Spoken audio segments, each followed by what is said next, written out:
मैंने इसके अंदर में कुछ लॉजिकल फंक्शंस की क्वेश्चंस लिए हुए हैं और ये सारे क्वेश्चन इंटरव्यू लेवल के हैं जो मैं सॉल्व करने जा रहा हूँ। देखिए आप वन बाय वन करके। सो फर्स्ट क्वेश्चन समझ लेते हैं। मेरे पास जो डेटा है, ये जो डेटा है एसआर नेम है। SR name like sales representative name और ये उनके डेजिनेशंस है, ये टारगेट्स है, उन्होंने ये अचीव किया हुआ है, इतना परसेंट अचीव किया हुआ, उनके इंसेंटिव निकालना है। ठीक है ना।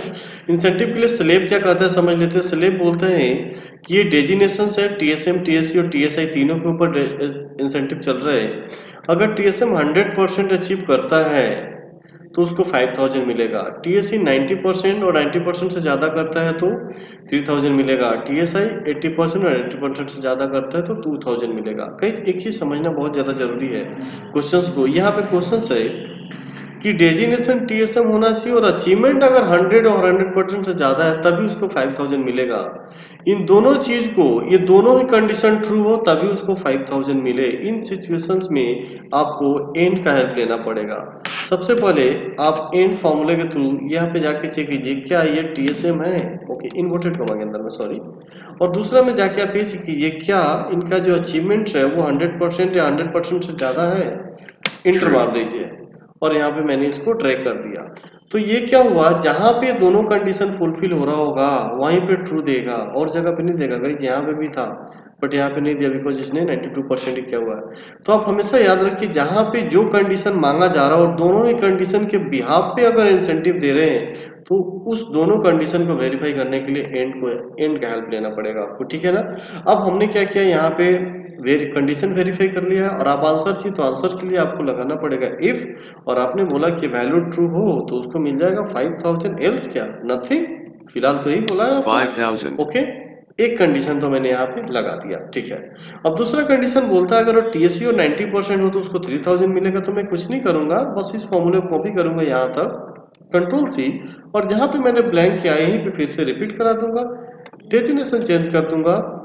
यहाँ पे 100% की जगह पे क्या है 90% ले लेंगे और इसका जो 5000 की जगह पे क्या है 3000 है। ये लीजिए और मैं इसको 5000। ड्रैग कर देता हूँ। ये लीजिए आपका दूसरा एग्जांपल आ गया। फल सारा है क्योंकि टीएसआई लेवल पे हमने कुछ नहीं बोला है। फिर हम यहाँ पे जाएंगे, इसी फॉर्मूले को अगेन पेस्ट कर देंगे और यहाँ पे बोलेंगे टीएसआई होना चाहिए वो, उसका अचीवमेंट कितना परसेंट है गाइज 80% होना चाहिए। तो उसको कितना मिलना है पैसा, उसको 2000। Okay, and 5000। इसको आप ड्रैग कर दीजिए यहाँ तक। अब इसके अलावा अगर कोई अचीव नहीं करता है तो आप यहीं पे बोल दीजिए 0। ओके ना। 5000। तो फॉल्स की जगह पे 0 रिफ्लेक्ट करेगा इस तरीके से और ये आपका आंसर आ गया। ओके। सेकंड क्वेश्चन देखिए। सेकंड क्वेश्चन क्या बोलता है। ओके, सेकंड क्वेश्चन भी ऑलमोस्ट सेम है, बस यहाँ पे एक नया क्वेश्चन से ऐड कर दिया कि अगर किसी ने 100% अचीव 25th फैब से पहले करता है तो 2000 रुपीज का एडिशन मिल जाएगा। कहीं जिसके लिए टाइम वेस्ट नहीं करेंगे हम लोग। इस फॉर्मूले को मैं कॉपी कर लूंगा यहाँ से। ओके, मैंने कॉपी कर लिया कंट्रोल सी और मैं यहाँ पे आऊंगा और यहाँ पे पेस्ट कर देता हूँ क्योंकि 5000। लॉजिक वही चाह रहा है। ओके, अब यहाँ पे जो क्वेश्चन है इनका ये समझ लेते हैं। ये बोलना चाह रहे हैं कि अगर किसी ने 25th फैब से पहले अपना 100% टारगेट अचीव कर लिया है तो उसको 2000 और मिलेगा। ओके, ये बड़ा इंपॉर्टेंट चीज है। तो सबसे पहला क्वेश्चन क्या है ये समझ लेते हैं। ये जो डेटा है ना ये फैब का डेटा है। यहाँ पे देखेंगे ना फैब का डेटा है। तो एक चीज तो क्लियर हो गया कि फैब का ही डेटा है तो हमें ज्यादा लॉजिकल की हमें ज्यादा लॉजिक लगाने की जरूरत नहीं है। मैं सीधे हम लोग लेस देन 25th करेंगे। अब लेस देन 25th कैसे करेंगे ये मैं दिखा देता हूँ। तो मैं यहाँ पे गया और मैं यहाँ पे डेट वैल्यू का फॉर्मूला ले लिया और डेट वैल्यू में मैंने बोला 25th ऐड कर दिया फैब एंड ऐसे इंटर कर दिया। ओके, कंट्रोल से फ्री करके देखिए। 44,252। ओके, अब मैं इसको कॉपी कर लेता हूँ कंट्रोल सी, या मैं ऐसे बोल देता हूँ यहाँ पे इसी के अंदर चला जाता हूँ। मैं बोलता हूँ कि if this one is less than equals to this date, अगर इस डेट दिस डेट हो, एक सेकेंड एक और लॉजिक देना है, एंड का दे देते हैं। मैं बोलता हूँ कि अगर ये वैल्यू C2 की वैल्यू इस डेट से पहले हो और लॉजिक नंबर 2 और उसका टारगेट अगर this one greater than equals to 100%, okay ना, 100% हो तो क्या होना चाहिए, तो उसको इस वैल्यू के अंदर में प्लस हो जाना चाहिए 2000 रुपीज। एल्स क्या होना चाहिए, जो वैल्यू है वही रिपीट करा दीजिए। ओके, 0 1 mar और 19. इस तरीके से मैं ड्रैग करूंगा, इसको नंबर फॉर्मेट में कन्वर्ट कर दीजिए। यहाँ से ये आ गया आपका अचीवमेंट। ये देखिए इसने 25 से पहले ही अपना 100% अचीव कर लिया, तो इसका 7000 हो गया। अब गाइस इस फॉर्मूले को इसी के अंदर पेस्ट करना है, तो मैं क्या करूंगा, इस फॉर्मूले को जाऊंगा, यहाँ से कॉपी करूंगा,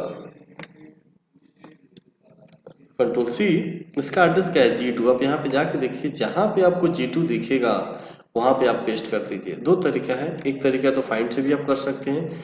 मैं यहाँ पे जाते गया G2 जहां जहां पे मेरे को दिखेगा मैं वहां पे पेस्ट करता चला जाऊंगा। डन। 7000. एंड अब मैं इस फॉर्मूले को कॉपी कर लूंगा इस तरीके से, कंट्रोल सी, एंड इसको डिलीट करेंगे और यहाँ पे मैं इसको पेस्ट कर दूंगा 7000. और ड्रैग कर दूंगा। ये लीजिए, इसकी जरूरत नहीं, आप डिलीट कर दीजिए। ये लीजिए, डिलीट कर दिया मैंने। ये आपका परफेक्ट आंसर आ गया। अब फॉर्मूला कितना बड़ा हो रहा है इससे मत डरिए।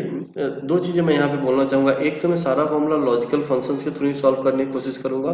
दूसरा, आप लॉजिक और कंसेप्ट को समझिए। फॉर्मूला कितना बड़ा हो उसका कोई मतलब नहीं है, लॉजिक समझ में आना बहुत ज्यादा जरूरी है, ठीक है ना। क्वेश्चन नंबर 3 को समझते हैं। क्वेश्चन नंबर 3 क्या कर रहा है, क्वेश्चन नंबर 3 में ये है कि अलग अलग एक ही डेजिग्नेशंस पे अलग अलग अचीवमेंट्स पे अलग अलग इंसेंटिव दिया हुआ है। ओके, ये बोलना चाह रहा है अगर वो टीएसएम हो और 100% से ज्यादा अचीव किया है तो 5000, टीएसएम को 90% से ज्यादा अचीव किया है तो 3000, 50% से and so on. Okay, let's इस चीज को फिर से प्रूफ करने के लिए मैं एंड लगाऊंगा। सबसे पहले तो मैं चेक करूंगा क्या this one is equals to TSM, और दूसरा अगर ये ग्रेटर देन इक्वल्स टू होता है 100%, ठीक है ना। True. ओके, तो यहाँ पे आ जाइए, इफ लगा दीजिए, क्योंकि सिंगल इफ में 2 आउटकम्स होते हैं, और इसका आंसर कर दीजिए 5000। That's it. अब मैं क्या करूंगा, 5000 इसी फॉर्मूले को कॉपी कर लूंगा, मैं दोबारा बार बार नहीं लिखूंगा, कंट्रोल सी। अब फॉल्स आया तो फिर से चले, और दूसरा क्या परसेंटेज है 90, तो यहाँ पे कर दीजिए 90, तो उसको कितना परसेंट, उसको कितना मिलने वाला 3। ओके, अगेन मैं यहाँ पे जाता हूँ फॉल्स, अगेन इसी को मैं पेस्ट कर देता हूँ। टीएसएम तो सेम रहेंगे, सिर्फ परसेंटेज बदलता रहेगा। अगर वो 50% करता है तो कितना अमाउंट मिल रहा है उसको 2000, ये लीजिए इसको 2000 कर दीजिए। ये आपका हो 5000. गया टीएसएम का लॉजिक्स, ठीक है जी। अब मैं इसी फॉर्मूले को यहां से कॉपी करूंगा, कंट्रोल सी, और यहाँ पे कोमा, एक काम कर लेते हैं, अल्ट इंटर मार्क में पेस्ट कर देता हूँ दूसरे लाइन में ताकि चैलेंजेस ना आए। टीएसएम की जगह क्या कर दूं मैं, टीएसआई कर देते हैं हम लोग। Okay, very nice. 100% में कितना मिल रहा है इसको, 4000 मिल रहा है, ये लीजिए 4000 कर दीजिए। Okay, TSM not TSI. 90% पे क्या है इनका 2000, ठीक है जी। तो 90% पे इनको मिलेगा 2000 and not TSM TSI, and 50% पे क्या है इनका 1000, ये लीजिए जी 1000 मिल गया। अब क्वेश्चन से यहाँ पे आता है अगेन फॉल्स, मैं अगेन अल्ट एंटर मार दूंगा, अगेन यहाँ पे पेस्ट कर दूंगा टीएससी के लिए। अब मैं यहाँ पे बोल देता हूँ दिस वन इज टीएससी, अगर 100% अचीव करता है तो उसको मिलेगा 5000। ओके, अगर टीएससी 100% अचीव करता है तो 5000, ठीक है। अगर टीएसई, ओके, अगर टीएससी 90% अचीव करता है तो क्या मिलेगा 3000, वेरी नाइस। अगर टीएसई 50% अचीव करता है तो उसको मिलेगा यहाँ पे 1500। ओके, एक बार मैं आंसर वेरीफाई करूंगा, इसको मैं थोड़ा सा बड़ा कर लेता हूँ ताकि आंसर मैच कराने में परफेक्ट रहे। TSM 5000 100%, 90% को 3000 एंड 50% को 2000, परफेक्ट। TSI 100% को 4000, TSI 90% को 2000, TSI 50% को 1000, परफेक्ट। Hit inter.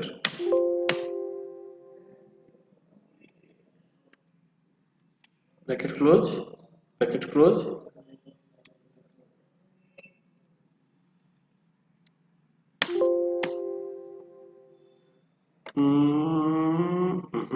तो यहाँ पे कुछ गड़बड़ हुआ है। Yes, yes, okay, okay, 5000. And drag, that's it. Else में मेरे को इसके अलावा कुछ हो तो 0 आ जाना 5000. चाहिए, एंड ये रहा आंसर गाइस। इस तरीके से आप आंसर्स लेके आ सकते हो। ठीक है जी, ओके। आगे बढ़ते हैं दूसरे क्वेश्चंस की तरफ। दूसरा क्वेश्चन क्या कहता है समझ लेते हैं। ओह, इंटरेस्टिंग क्वेश्चन है। सबसे पहले मैं क्वेश्चन समझाता हूँ।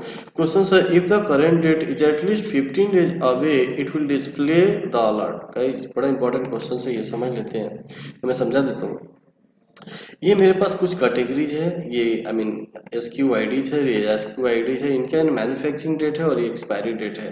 क्वेश्चन ये है, ये कहना चाह रहा है कि कोई भी प्रोडक्ट एक्सपायर होने से 15 डेज पहले यहाँ पे एक अलर्ट मैसेज दे दे। ठीक है ना।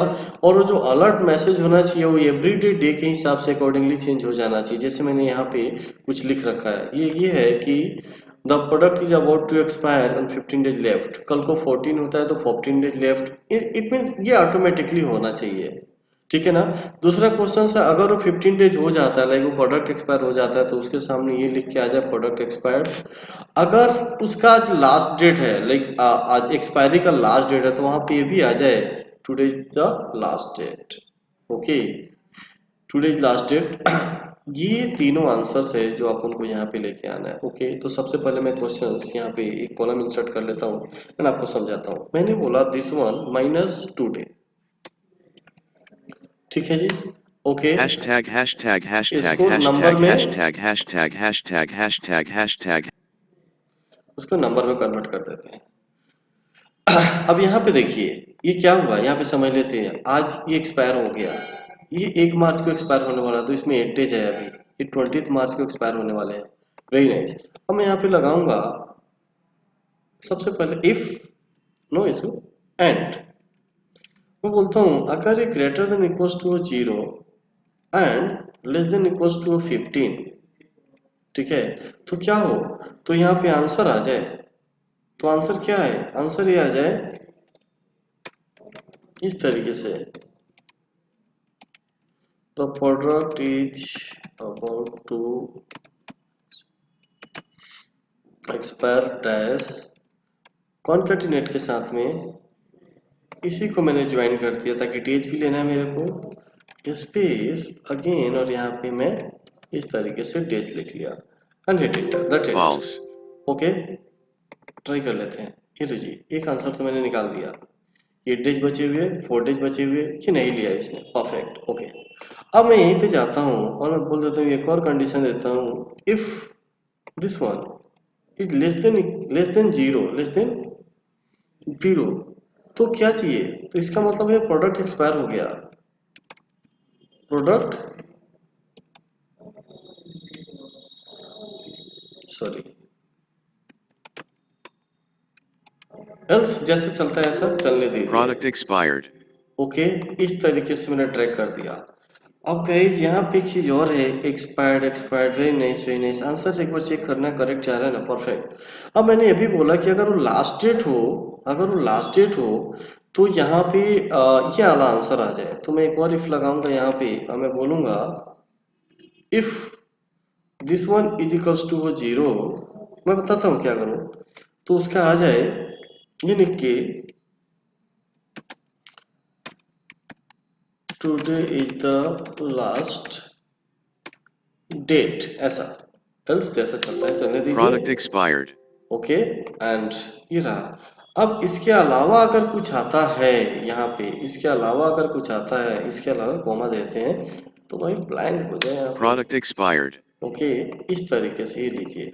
अच्छा, ये 20th है, आज क्या है 21 है, तो मान लीजिए मैं ये बोलना चाह रहा हूँ किसी को आज का डेट ही देता हूँ एक्सपायर का, ठीक है ना। तो मैं इसका ही 1 कर देता हूँ, यहाँ पे आज का डेट बना लेते हैं। ये 21 Feb 21. लीजिए आज एक्सपायर होने वाला है, टुडे द लास्ट डेट दे दिया, ये बाद में एक्सपायर होने वाला है, तो आंसर इस तरीके से देगा। तो हम लोगों ने एक अच्छा आंसर यहाँ पे सॉल्व कर दिया। अब क्वेश्चन आता है इसको फॉर्मूले को मर्ज करने का, तो मैं यहाँ पे जाता हूँ कंट्रोल सी कर लेता हूँ। इसका एड्रेस क्या है ये देख लेते हैं। इसका एड्रेस है F2। अब यहाँ पे जाइए और जहां जहां पे F2 दिखता जा रहा है वहां पे आप पेस्ट करते चले जाइए, ठीक है ना। ओके, तो हमेशा बड़े फॉर्मूले को इस तरीके से इजीएस्ट वे बना के पहले फॉर्मूले को लगाइए और उसके बाद में आप इसको बाद में मर्ज कर सकते हैं। ओके, F2 अभी और छूट रहा है कहीं पे, कोई इशू नहीं है, ठीक है जी। ये Today रहा is TH और last day. मैंने इसको लगा दिया, इसको यहाँ से डिलीट कर दूंगा और मैं इस फॉर्मूले को यहाँ से कॉपी करूंगा कंट्रोल सी, बट यहाँ पे इक्वल्स के साथ पेस्ट कर Today is दूंगा th last and date. Drag कर दूंगा और इसकी जरूरत नहीं है, मैं यहाँ से जा रहा हूँ इस कॉलम को डिलीट कर देने। तो ये आपका प्रॉब्लम हो गया, ये वाला सॉल्व हो गया।